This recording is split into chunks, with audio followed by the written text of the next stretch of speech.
Welcome to the Black Entrepreneur Experience podcast, inside the business, buzz, and brilliance of Black entrepreneurs. Here is your host, Dr. Frances Richards. What happens in Vegas goes all over the world on Black Entrepreneur Experience, episode 146.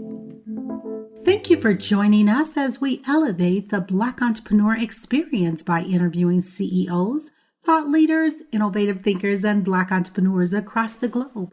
I'm your host, Dr. Frances Richards. Welcome to the Brown Girls Beauty Playground.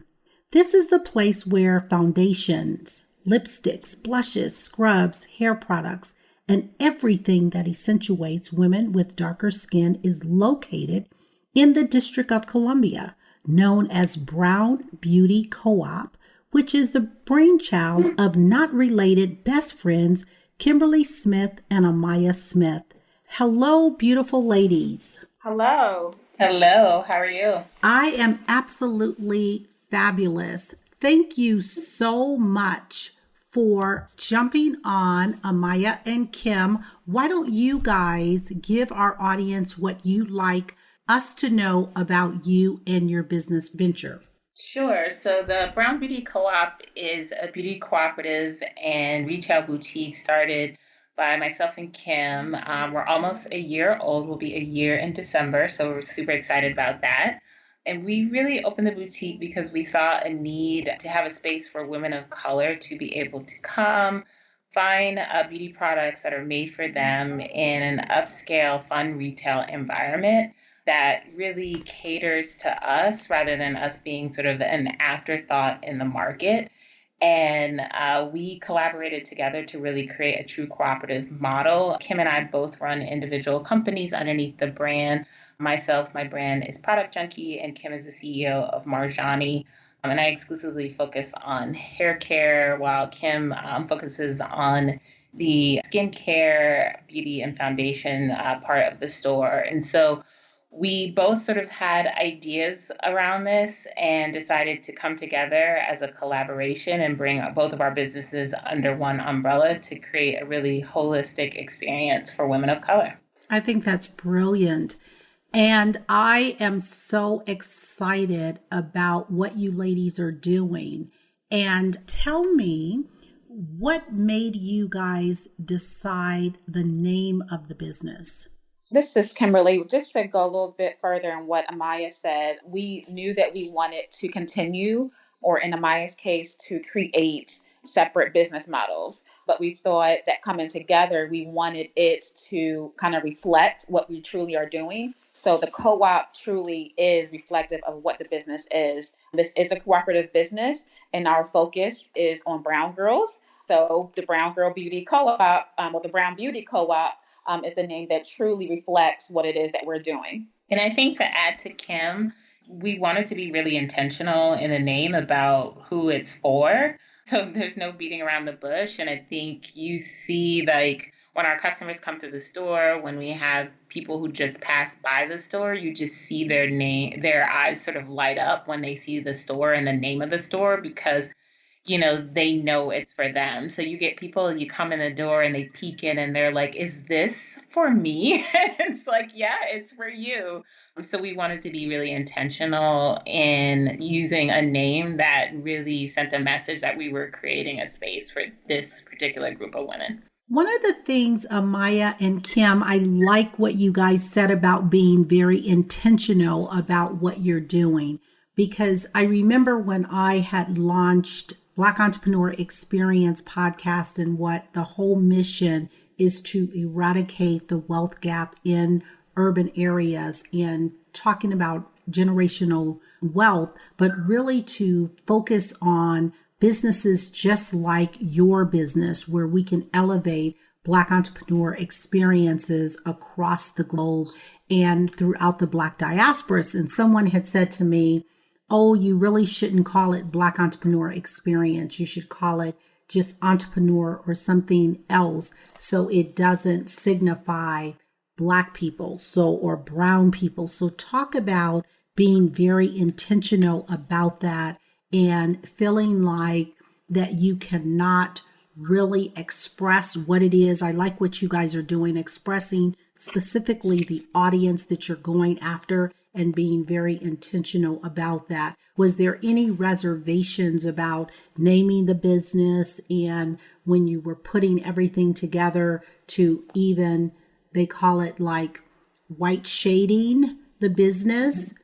Well, I don't think that, I mean, there was no reservation. I'll say that. In both our individual businesses, women of color is our target. So coming together to do collaborative business, it still was the priority for the both of us, which, was one of the hurdles that we were able to overcome because our missions for for what we want to do individually is pretty identical and wanting to elevate the shopping experience, but wanting to also create a space where women can come in and get an experience where you're not getting anywhere else.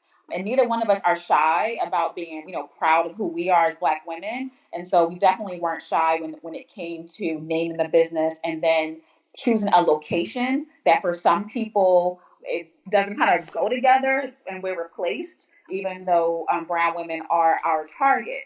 I think for us, if it's a business that you're starting that, if the demo is not related to the cultural background or ethnicities, then yeah, you might want to keep that out of it. But if your business model is about a particular demographic, then you should not be afraid to name them and to just be proud of that. And so I know for myself that I'm really proud to have that name on the window. And I'm proud that when we're representing the business, that we're representing ourselves as women. We're representing the brands that we're working with inside of the store. All of our brands are owned by brown people and they're independently owned. So it's really for us, it's a full circle thing where if we're talking about keeping the dollar within the community, then we want everything to be up, to be up in the forefront and let people know that what you're getting when you come into the store, you're coming to not only support us, but you're really supporting all of the amazing brands that we have on our shelves. And because we serve as an event space, we're also supporting other businesses that are owned by people that look like us as well. So this is something that is really intentional, and we want everyone to know that we're not going to shy away from who we are targeting. Now, how do you vet the businesses that are coming into your space? So we both have individual processes for how we bring in actual brands on the shelf. So as Kim mentioned a little bit, we have three parts to the business. We are a retail space. We also are an event and community space. And then we also have incubation as an offering for other small businesses who may be trying to grow their brand or get on a store shelf, but may not have an opportunity to be in a larger space retail market. And so we tend to try to curate brands that we feel personally attached to. If there are unique brand stories, obviously it's a beauty industry world. If your product is effective and it works, that's really what sells it, right?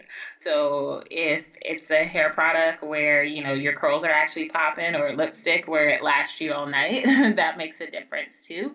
But we also want to have a really good relationship with a lot of the brand founders because we see the business as being synergistic and us really growing, but growing at the same time that a lot of our founders are growing as well too. And so we look for a number of factors, but really strong brand story, commitment to the same values that we have, and a really effective, great product that we know our customers will love. So are your products also offered online, or is it only brick and mortar? So this is my side of the business, Marjani, is available online through the website. And then we do have some exclusive products that are available only in store. Oh, excellent. So what was that aha moment that you knew that your business was going to be successful? I would say for me, I think at the grand opening last year, it's one thing to have an idea and to feel that your idea is the best idea that anyone has ever come up with. And then to have someone that you're working with as far as the partnership and you both are on the same page about what this idea is and moving forward with executing it. And then knowing that people around you are saying, hey, it's a great idea. that's one thing. But then to open the doors and to have, such an overwhelming amount of support, I think that for me was when it hit me like, okay, like we're really doing this. And there was just people from, all over the DMV, and some people even traveled from afar to come to our grand opening just to see exactly what it is that we were going to do. And then people, from day one that continue to support the business as far as being customers or just, featuring us on the radio or in different publications. And so just seeing that to me set the tone. So it's really exciting now coming up to that year one, because for me, it was that moment where it was like, okay, like this is actually going to work. And when exactly is your 1 year anniversary? It's officially December 8th, but we'll be having our anniversary party Saturday, December 7th. Congratulations. That's awesome. Thank you. So talk about the location where you guys opened DMV. Was that the best? It sounds like it was really an opportunity for the best of both worlds. Talk about that. So we both work and play in the DC area, and I think a lot of folks know that DC is home to a strong community of color, and there's lots of women of color here. And we opened in DuPont Circle, really kind of the heart of DC and a pretty historic neighborhood, with the idea that, as a business that caters to people of color, we really have a philosophy that there's not one place where we have to do business. We're not restricted to specific certain neighborhoods or areas, and that people of color, women of color, Black women, we move throughout the city in multiple ways. We shop in different areas. We work in a lot of areas downtown. And I think the concept of having an actual business for us in an area where we're often working, shopping, eating out is something that we wanted to really provide in the DC area. Talk about the design of your store, your co-op. And I looked at it online, and it's an absolutely beautiful space. And so I don't want to make any reference to any particular store or any other beauty line. So why don't you share, when you designed your space, what did you have in mind? Because it's a cross between an Ulta and a Victoria's Secrets kind of look. And again, I don't want to, insult you or anything like that. I just wanted to get more in terms of what was your vision when you opened. Sure. The first thing is that we wanted it to be an experience. Knowing that that is what we're looking for, we wanted the space to reflect that. So we didn't want it to feel that as soon as you come in, it's all transactional. So when you come in, immediately to your left is going to be what we call our living room. And that to me, it really sets the tone, because, you're coming into our home and we want you to feel comfortable. So I believe that when you come in, it's really disarming. So before you get to, where the retail showroom is, you're kind of feeling like you're at your sister's house, your niece's house, your auntie's house, whatever it is, you're feeling like you're home. We were really intentional about, having that welcoming space when you first come in. And then overall, it's really bright. So it's bright. We chose colors that were really warm and then really girly too. So, we say that this is the Brown Girls Beauty Playground. We really wanted to amplify that. Like, if you were to create a beauty room in your home, what would you want it to look like? And that is what we were able to accomplish with, having certain things like chandeliers and, having the little details of, gold throughout the store and having some greenery in the store. So it really feels ultra feminine. But at the same time, sometimes we do have some men come in and they don't feel too awkward as well when they're coming through the space. But we wanted it to be really elevated and, not to be confused with a beauty supply store, because that's really not what we are. This is truly a boutique experience. And we want you to feel that when you're going around the store and you're shopping. So it's one part that it does have that retail part of it, but it really is meant to be just a warm, inviting space that feels luxurious. And so when you come into the store, you can close the door and everything that's happening outside, you can kind of forget about it for a moment. And when you're in the store, you can kind of just, just let things go and just play around and meet people and just disarm and feel comfortable. And I think that's something we were able to accomplish with the warm design. And we also wanted to be bright as well. One of the issues that I know that women of color have when we're shopping in stores is that when you're shopping for color cosmetics, the lighting is usually really off. And so it really does us a disservice. So that's something that we wanted to make sure in this space that it really was really bright. It reflected more natural light so that as you're playing around in the cosmetics and as you're getting matched with foundation, it truly is a true match. You're truly able to find products that really suit you that don't just look right in the store, but when you leave the store, they will look right as well. Now, I know you ladies both have worked in separate entities and you have brought your concept together. Did you do focus groups to find out that information about the lighting, or is that something that it was just a personal experience for your own shopping for makeup and beauty products? Yeah, I mean, I would say we really approached the initial concept as consumers. And so we knew sort of all the pain points that we felt in other stores. So the lighting being a huge thing, I think it's something that women experience frequently and feeling like they go in and they get one thing and they come out and they feel like they come home and they've got something totally different is not a foreign experience to a lot of women. Being able to like test and sample a lot of things, we really wanted to bring that kind of like tactile experience where you could really like feel and test out the product was a huge piece for us as well. And then, feeling like you are getting knowledge about the product and a little bit more background about the brand and the founder was just something that we wanted to create to bring more of an experience. So it feels less transactional when you're in our store rather than, you come in, you get this thing, you buy it, it's for function and use and you leave. Rather it's you come in, you find something that you really love, you fall in love with the story behind it, and then you want to sort of find out about what the other brands are. So we were really intentional about trying to offer a very different experience from what we think has been the standard for a lot of traditional mainstream retailers. Kim and Amaya, thank you so much for that. I have another question. When I think about, and I may be dating myself, but when I think about back in the day with Fashion Fair and how we would go to the Fashion Fair counter. And so how have things evolved from the Fashion Fair days up to today? And I was reading an article online about Shiseido. I think I said that right.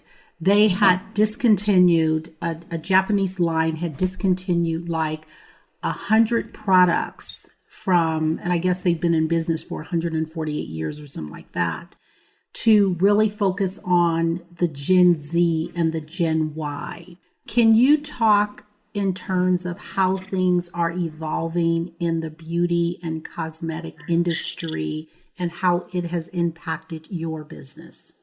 Can you just describe a little more like what was the fashion fair? So I'm not familiar with what that was like before. Yeah, so just in terms of, and you could even take it from your generation. Like, I don't know what is the line of makeup. So I'm saying like back in the day, Fashion Fair or another brand name was like it was really, and I know a lot of mainstream, more contemporary cosmetic lines have tried to bring in colors for women of color to capitalize on that market. Just to speak to that, not necessarily, you don't necessarily have to speak about Fashion Fair because that may not be, like I said, dating myself in terms of what the experience used to be. I'm happy to start off and answer it a little bit. I mean, Kim specializes in cosmetics and makeup, so can talk a little further. But I remember Fashion Fair. I remember it like being like what you saw in Jet and Ebony advertised regularly, like it was a go-to brand. I think the beauty industry has changed tremendously. Like it's just, there's like so much more democracy in it. Like the independent beauty industry has like grown tremendously where, there just wasn't the possibility of like the average person really starting a wide range makeup line or even hair care product, frankly. Like it was like dominated by big conglomerates. And what's been, I think that has impacted and enabled our business actually, because there are some products that we offer that you're likely never going to find in a mainstream retailer because they either haven't made it to that market yet, or they're just still so indie that those big brands, that's like not in their eyesight, right? That's just, they don't have their ear to the beauty streets enough to be realizing like there's like some amazing brands out here. And so I think that has been a huge boon to our business, is that, we have a lot of unique offerings. We literally have some brands that you can't find anywhere else. And even if you can get them online, you can't test them first. And so we offer that in our store, and it's a real like differentiator. And the only thing I would add to that is that I do believe that there's been a lot of change, but it seems to me that most of the change has happened probably in like the last 5 to 10 years. And if you think about it, cosmetics has been around for far longer than that. But when it comes to color cosmetics geared, we're not really geared, but really addressing the issues that women of color have been facing for the longest time, is just more recently that the bigger brands are paying attention to it because it's in reaction to what has been going on at the independent level. So I do think that there's been a lot of change, but kind of going further with what Amaya said, is just really great now, and that people have more opportunities to start different brands. So whereas before we were waiting for the major brands to make cosmetics and have different options for women of color, now we have so many choices.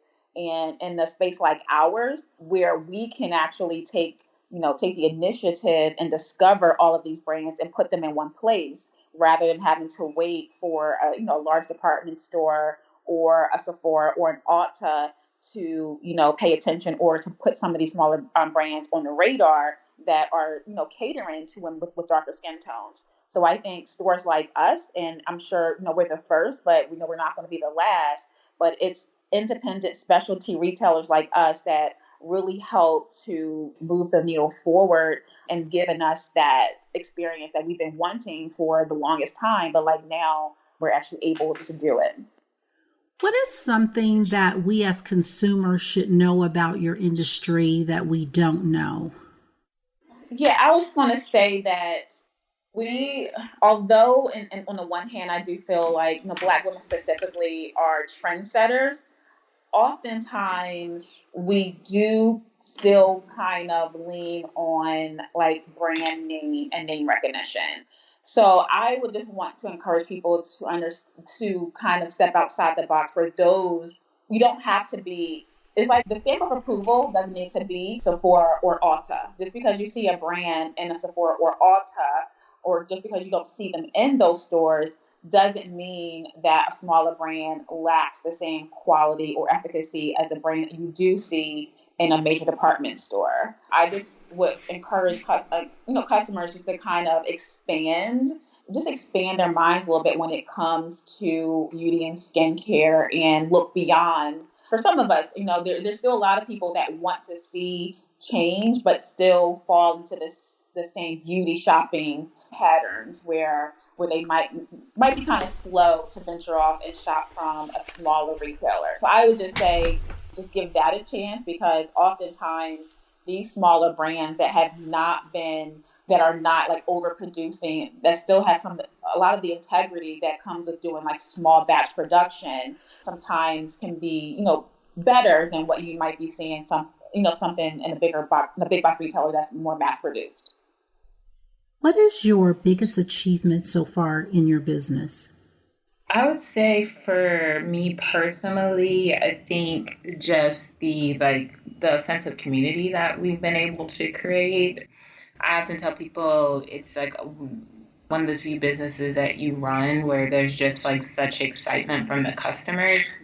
One, be in the space, to know that you exist, to want to like buy into like our success, to want to bring like their friends and family, their coworkers back. So that just, I think like just the reception of the idea has been, a success in itself.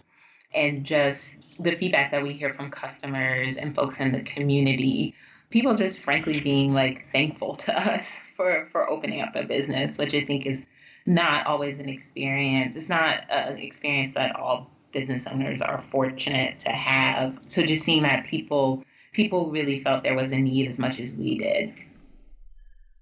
What would you say is your biggest challenge of being an entrepreneur?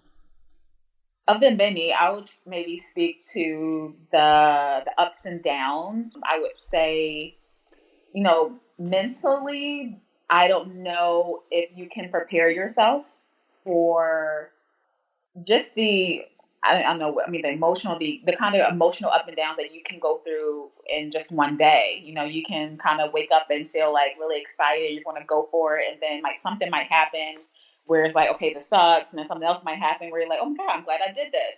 And that you can go through the range of emotions all in one day and still being able to stay motivated through that.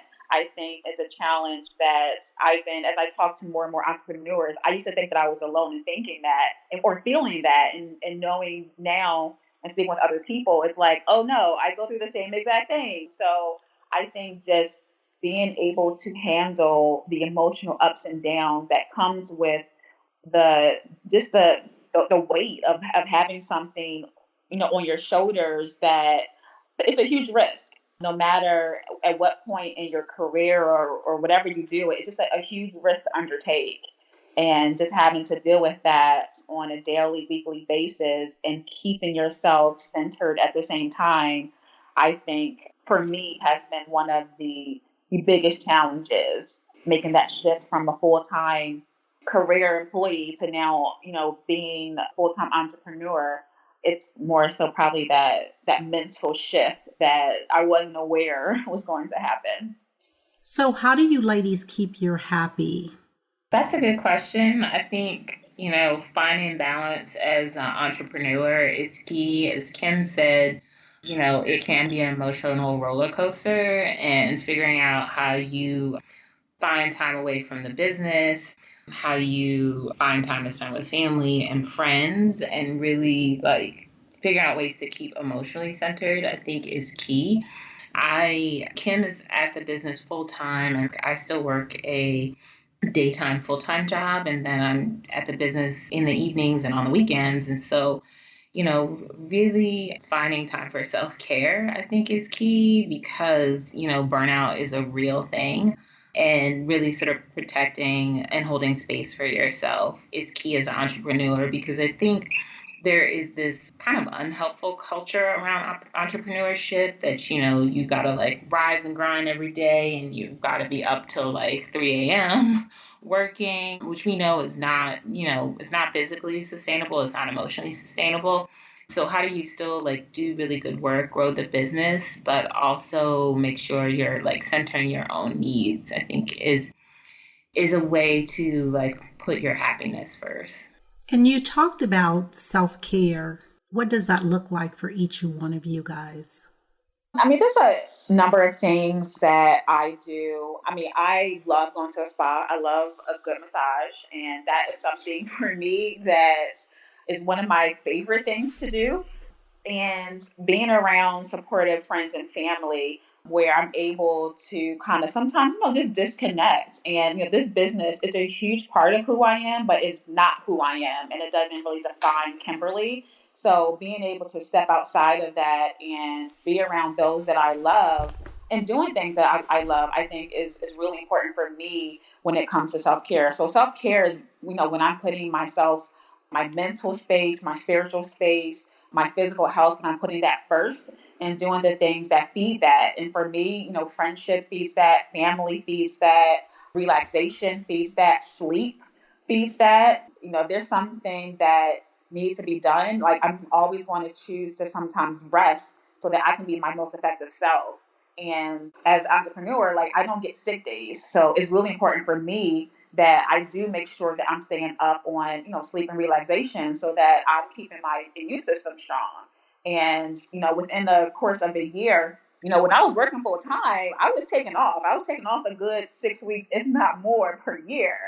And now there is no, okay, I'm going to take a full week off or I'm going to take 2 weeks off. So if I'm not doing that, I have to find ways to make sure that I'm keeping myself, physically, at 100%. So, for me, it is really that mind, body, and soul, just keeping that at the forefront, and then knowing that anything else after that is secondary, and that includes the business. So if I'm not right, then nothing else I'm not able to be effective, in this store or anything else that I pursue.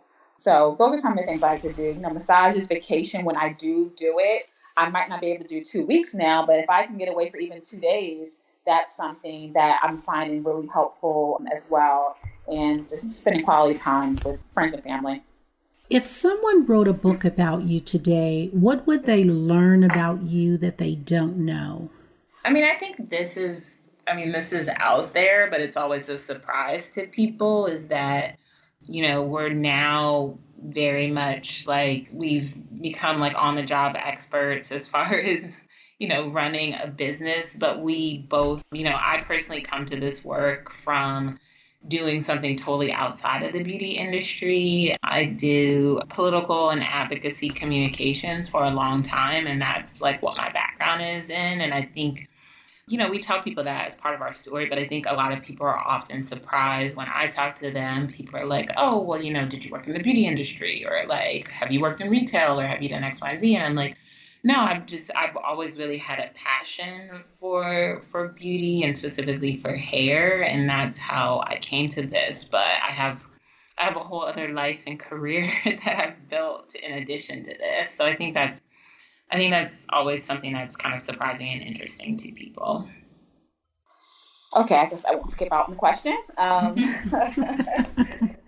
So I would say maybe for me, same can be true for me career-wise. Like I built a career as an attorney, but I think what you might find really interesting is that I'm really shy. And, coming into the store or when I'm out in public or speaking or something like that, people don't know that, or people don't think that. People assume that I'm really outgoing, and I really am not. I am the complete opposite of outgoing. And probably if I wasn't doing this business, I definitely would not be the one, at a public event working the room. I'd be the one kind of off to the side, drinking a glass of wine, and probably waiting for the event to be over. But now with this business, it definitely pushes me to really be more out in the open. And because I am, the face of my business, and then, the face along with Amaya for our shared business, it's something that pushes me beyond my comfort zone. So that's something that, the everyday person doesn't know about me. In the book, that would probably be something that would be a surprise to people who have met me in this business capacity. And this interview, I am just so excited about you ladies. And when I read your bio, and I love the fact that you share that you guys are unrelated, but best friends. And I am just so ecstatic about that. And even when you were talking about the ups and downs of entrepreneurship, and one of the things that I love about your story is that you guys have each other. And over the last 5 years that I've been building my business as a solo entrepreneur, I definitely understand when you're talking about the ups and downs, the highs and the lows. And I call my board of directors is my 91-year-old mom who is still independently living by herself. And so I bounce all of my ideas. She still walks, 2 to 5 miles a day by herself. And so I just salute you ladies, because I know how important it is to have someone by your side.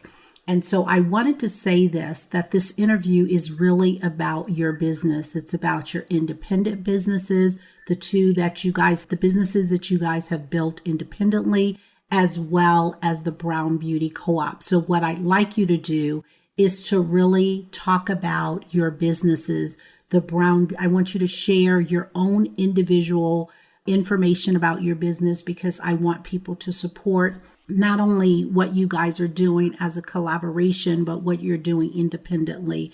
So why don't you have at it? My business is Marjani. It is an e-commerce site for women of color, and it focuses on cosmetics and skincare. The website is Marjani Beauty. That's MARJANI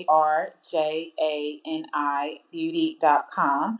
And when you go to the site, it's a site where you can find skincare products ranging from oils, serums, moisturizers, to body products like body butters, natural deodorants, bathing products. And also, it's a place where you can get advice and just get information about beauty, but it's still catered to women of color. So everything, just like I curate for the store, everything is carefully curated and it's easily navigated to help you find the products that you need. And so the Brown Beauty Co-op is just a great extension, because now I'm able to sell everything that's on the website. Also is available in store for those that are in the area. They can come and try and play with the products on site. And if you're not in the DMV area, you still have access to this amazing catalog of amazing brands and amazing products. And my business is called The Product Junkie, and we really focus on natural hair and naturally curly hair, with the idea that women of color, and frankly just folks with curly hair, should have easy options for how to wear their hair as it grows out on our head, and be able to get product in an environment where you can get advice, you can chat with other women who are experiencing similar issues. You could talk to stylists as well too. We often bring in folks to provide education about natural hair. I think we've gone through a whole natural hair movement within the Black community, but there's still a bit of a learning curve, and it's not sort of the sort of standard look, and we know it's still not sort of what mainstream beauty considers beautiful or mainstream. And so we really want to mainstream curly and natural hair as a real alternative look, especially for women who are professional, who want to figure out how they wear these looks to their job. And so really different from sort of other retail experiences, we want to provide a space where people can get knowledge and community as well. Folks may know that California just recently passed a law against discriminating against women wearing their hair natural. So, and this is in 2019, that, people are still fired or let go from their job or discriminated against, basically, being a Black woman and wearing the hair as it grows out of your head, right? And so Product Junkie really aims to create a space for women who want to show up authentically with. So what is the one impact you ladies want this interview to give to our audience? Well, we're always hoping to grow our customer base. So we love to do interviews for that reason, so more people find out about the store and the brand and share the information. But, if we can inspire other entrepreneurs, other growing businesses, other women of color who just hear some of what we said and feel inspired to pursue something they may have been thinking about or dreaming about, or it helps somebody else to grow and shape their business as well, then that's always, I think, a wonderful outcome of having conversations with people like you. If you conducted this interview, what is the one question that you wish I would have asked you? I'd like you to ask the question and to answer it. I think the questions have been pretty thorough. I mean, you actually asked questions that we haven't received in the what year that we've been interviewing with people about the business. So I can't really think of anything else. Thank you, ladies, so much. So before we conclude, we come to the Fun Facts Lightning Round, and I'm going to ask you a series of questions, and they're very quick. And I'd like you ladies each to answer. If it's something you desire not to answer, feel free to say pass. Are you ready for the Fun Facts Lightning Round? Sure. The last movie you saw? Gemini Man. Harriet. You relaxed doing what? Meditating. Getting a massage. Your favorite singer or rapper? Maxwell. Nas. Your favorite dance song? Don't have a favorite song, but anything soca. Anything soca. Yeah. Ditto Kim. What food you eat every week, no matter what? A salad from Sweet Greens, at least a few times a week. I don't know if I have anything, no matter what. Sometimes a green drink if I'm being good. I guess that's not technically food, but yeah. Your favorite month? I'd say summer. Any months in the summer. Yeah, I would agree with that. All right. Well, before we conclude, ladies, why don't you give us, our audience, information, your handles, social media handles, how they could reach you, how they can do business with you guys, and feel free to share both your co-op business and your personal business. Sure. So they can visit the Brown Beauty Co-op. It is located in Washington, D.C. in the DuPont Circle neighborhood. The address is 1365 Connecticut Avenue, Suite 100. Our phone number here is 202-506-2582. Our email is info@thebrownbeautycoop.com. And our Instagram is the Brown Beauty Co-op, and our Facebook is the Brown Beauty Co-op. And for Marjani, they can visit and shop online at Marjani, MARJANI beauty.com. And any email can go to hello@marjanibeauty.com. And for Product Junkie, we're on Instagram at product_junkiedc, and the website is productjunkiedc.com.